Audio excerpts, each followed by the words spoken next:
Sir আমি তো ইংরেজি নিয়ে একটা সমস্যায় পড়ে গেছি। তোদের সব সমস্যার সমাধান করার জন্যই তো আমি আছি। তাহলে ক দেখি কি সমস্যায় পড়ছিস তুই, সমাধান করে দিচ্ছি আমি। স্যার কালকে যখন স্কুলের থেকে বাড়িতে গেছি আব্বা ডাক ডাক করছে, কে রে তুই তো অনেকদিন ধরে স্কুলে লেখাপড়া করতেছু, তাহলে কত দেখি আই এম গোয়িং এর অর্থ কি? আপনি তো জানেনই আমি ইংরেজিতে অনেক কাঁচা, সেই জন্য উত্তরটা দিবেন ভাইনি, আপনি একটু কয়ে দিবেন উত্তরটা কি? আমি যাইতেছি। স্যার কই যাবেন, উত্তরটা দিয়েই যান। আরে হারামজাদা, আই অ্যাম গোয়িং এর অর্থই হলো আমি যাইতেছি। তাই তো কই, আর তিন চার জনক জিজ্ঞেস করলাম আই এম গোয়িং এর অর্থ কি, সবাই খালি কয় আমি যাইতেছি। এখন বুঝলাম এর অর্থই হলো আমি যাইতেছি। দুনিয়ার যত ছাগল টাগল আছে সবগুলো ক্লাসের মধ্যে এসে ভরে গেছে। স্যার কি করলেন আপনি? না রে মফিস, কিছু কইনি।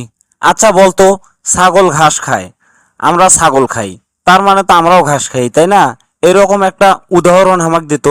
স্যার যেমন আমি আপনাকে ভালোবাসি আর আপনি আপনার মেয়েকে ভালোবাসেন, তার মানে তো আপনার মেয়েকেও আমি ভালোবাসি, তাই না? এই হারামজাদা তো খুব খারাপ রে, এর সাথে তো আমি পারতেছি না। এই সারা পরাবে ধরলে তো আমার মাথা শেষ করে ফেলে দেয় একবারে। আচ্ছা বাদ দে, এবার কত বাংলাদেশের জাতীয় পশুর নাম কি? স্যার বাংলাদেশের জাতীয় পশুর নাম হলো ঘরের বউ। না, এক পড়াতে গেলে তো আমার মাথার ঘেলু একটুও থাকবে না। এইরকম ছাত্র যদি আর দুই একটা পাই তাহলে তো আমার হার্ট অ্যাটাক করা লাগবে।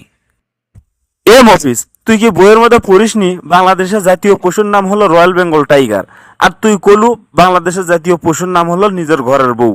আচ্ছা একটু খুলে কত, জাতীয় পশুর নাম ঘরের বউ কলু কিসের জন্য?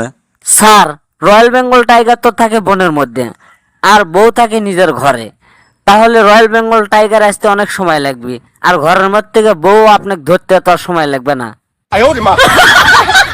তাই ঘরের বউয়ের কাছে রয়্যাল বেঙ্গল টাইগারের টাইম নাই। না, কথাটা তো খারাপ কইনি, এর কথা যুক্তি আছে।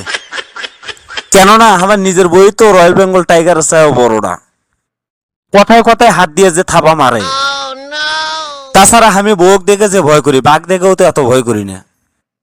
এ মফিস, এই প্রশ্নের উত্তরটা খুব সুন্দরভাবে দিছু রে, তোর কথার যুক্তি আছে, তোর উত্তরটা আমার খুব ভালো লাগছে, এই জন্যই তোকে আমি ভালোবাসি। স্যার আপনার কথাটা আমি বুঝলাম না। কি বুঝলু না তুই, কত দেখি। এই যে আপনি বললেন আপনি আমাকে ভালোবাসেন, এই কথাটা ঠিক বুঝতে পারলাম না। হ, আমি তো তোকে ভালোবাসি, তা তুই বুঝতে পারতিস না কে? স্যার বুঝতে পারতেছি না এই জন্য, কারণ ভালো মানে হলো টাটকা আর বাসি মানে হলো পচা। তাহলে আপনি আমাকে কোনটা করেন, ভালোবাসেন না পচা বাসেন, কোনটা? না, এর কাছে ভালো কথা বলেও দোষ, খারাপ কথা বলেও দোষ, কোন ছাত্রর পাল্লায় পড়লাম রে। এর সাথে আর কথা কয়ে যাবে না, যাই এক কাপ চা খাই আসি, মাথা গরম হয়ে আছে। হ্যালো বন্ধুরা, আজকের মতো এখানেই শেষ করছি। ভিডিওটি ভালো লাগলে লাইক কমেন্ট করতে ভুলবেন না। আর এরকম আরো মজার মজার ভিডিও পেতে আমাদের উত্তরবঙ্গের আড্ডা চ্যানেলটি সাবস্ক্রাইব করে এবং পাশে থাকা বেল বাটনটি চেপে রাখুন। ভালো থাকুন, সুস্থ থাকুন, আবার দেখা হবে পরবর্তী ভিডিওতে।